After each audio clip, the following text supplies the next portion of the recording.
Selamat datang di channel Anak Sen. Salam Sen, IPA pasti IPA menyenangkan.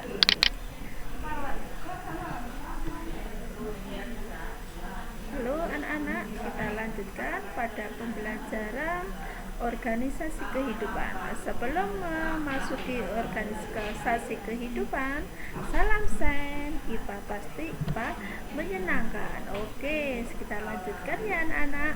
Organisasi kehidupan, ya. Organisasi kehidupan. Bab ini kita akan mempelajari tentang sel tumbuhan, sel hewan ataupun manusia, sel jaringan-jaringan tumbuhan, jaringan hewan, organ tumbuhan, organ hewan, sistem organ tumbuhan, sistem organ hewan maupun manusia, kemudian organisme tumbuhan, organisme hewan dan manusia. Perlu diketahui, organisme itu terbentuk dari sel, jaringan, organ, sistem organ, dan organisme. Anak-anakku sekalian, apa yang dinamakan sel? Ada beberapa ahli ya yang mengamati tentang sel seperti Robert Koch, Matthias Silden, dan Thomas White. Setiap makhluk hidup itu mempunyai sel, baik sel prokariotik maupun sel eukariotik. Ya, kalau sel prokariotik, cirinya anak-anak, cirinya bahwa makhluk hidup itu mempunyai sel di mana selnya tidak ditutupi atau diselimuti oleh membran nukleus. Contohnya makhluk hidup ini adalah bakteri dan alga biru. Kemudian kalau makhluk hidup eukariotik, di mana selnya ini selnya pada nukleusnya itu diselimuti adanya membran. Makhluk hidup yang mempunyai eukariotik itu contohnya hewan dan tumbuhan. Pada makhluk hidup yang mempunyai banyak sel itu dinamakan multiseluler. Ya. Contoh makhluk hidup yang multiseluler, jadi tubuhnya itu terdiri dari beberapa sel ribuan, ya. Contohnya pada manusia dan tumbuhan. Kemudian ada juga makhluk hidup yang tubuhnya terdiri dari satu sel, maka dikatakan uniseluler. Contohnya makhluk hidup ini adalah bakteri dan protista. Kita lanjutkan ya. Sel yang saya tunjukkan ini adalah sel tumbuhan dan sel hewan. Secara umum, sel itu tersusun dari membran dan protoplasma. Ya.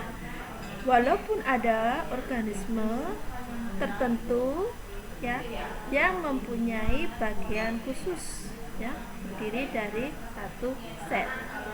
Pada gambar atau layar di sini, sel hewan dan sel tumbuhan mempunyai beberapa perbedaan.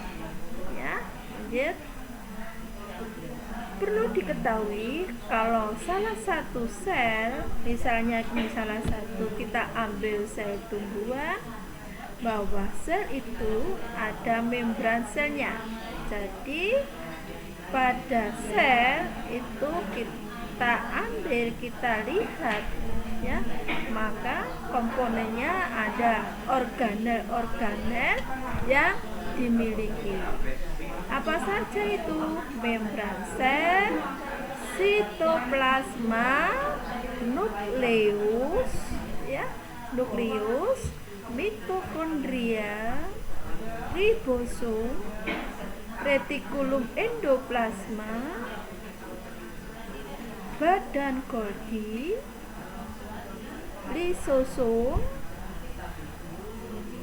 sentriol, vapula, plastida, dinding sel.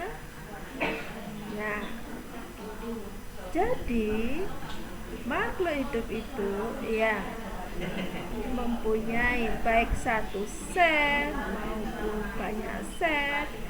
Itu organel selnya terdiri dari nukleus, nukleolus, ribosom, mitokondria, retikulum endoplasma, badan Golgi, mitokondria, lisosom, kloroplas, dinding sel, vapula, dan sentriol.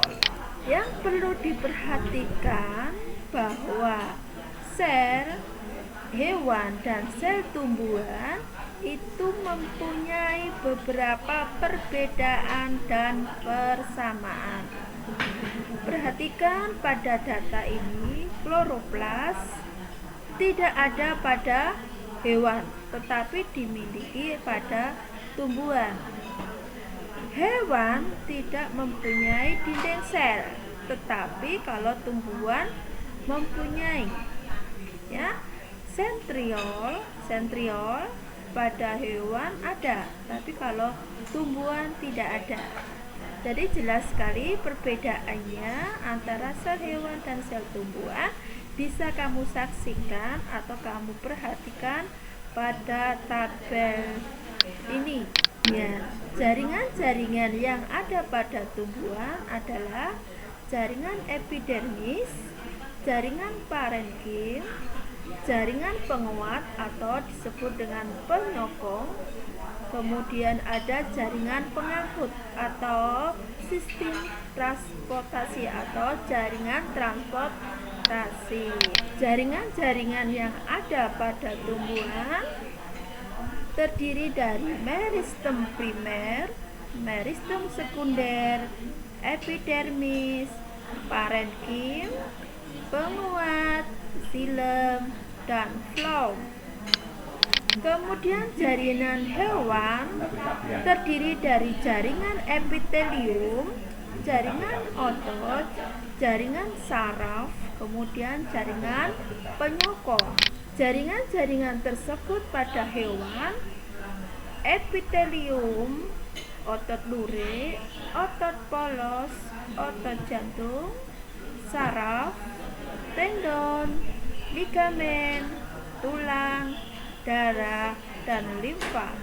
Ini semuanya jaringan-jaringan yang ada pada hewan, termasuk pada manusia. Saya lanjutkan ya. Kemudian organ-organ pada tumbuhan, organ-organ yang ada pada tumbuhan yaitu akar, batang, daun. Sedangkan organ hewan dan manusia, saya contohkan lidah, paru-paru, telinga, mata, lambung, usus, ginjal, dan kulit, hati, paru-paru, dan sebagainya. Kemudian anak-anak, organ-organ tersebut saling bekerja sama antara yang satu dengan antara yang lain, maka akan membentuk suatu sistem organ. Sistem organ ini bekerja sama dan saling membutuhkan dan saling berkaitan. Oke anak-anak, sampai di sini dulu pembelajaran kali ini. Materi organisme kehidupan. Selanjutnya akan saya berikan materi pada pertemuan berikutnya. Semangat belajar. Salam Zen. IPA pasti, IPA menyenangkan. Terima kasih. Salam.